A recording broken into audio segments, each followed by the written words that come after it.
So it's going to be a wild weekend. 80s yesterday, down to the 40s today. That big temperature change can really mess with our health. That's why our 9 health expert, Dr. Payal Kohli, is here this morning. Good morning. Good morning, guys. You ready for this wild ride? No. Yes. A mixed bag over on this end of the desk. So how does the weather affect us? You know, there's multiple different things that can happen when we have these big changes in weather. The biggest and most concerning one is a risk of heart attack.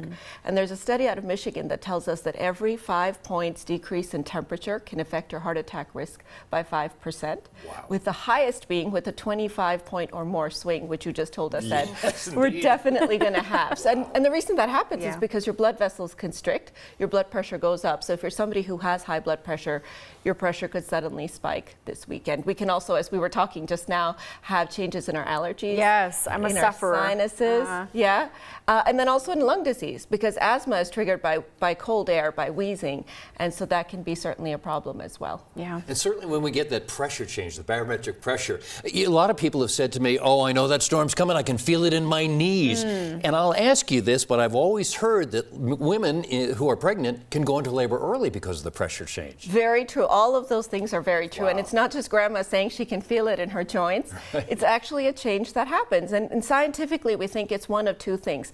One is either the viscosity of the fluid in our joints changes, the thickness of it, so that can trigger joint pain. The other is that it can change sensitivity to pain altogether. So our pain nerves start to change. And the reason we think it might be the latter is because migraines and headaches are also more common. Even when we have lightning, we're more likely actually to have migraines. Yes. Wow. Well, earlier this week, I was saying, oh, we're going to be in the 80s and then we're going to see snow. Can people sort of prepare for that?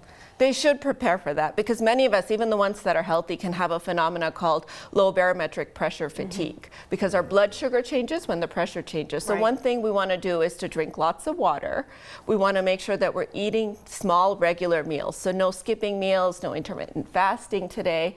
We also want to make sure we keep our body's temperature, our joints, our blood vessels kind of fixed. So you want to keep a nice steady temperature inside your home.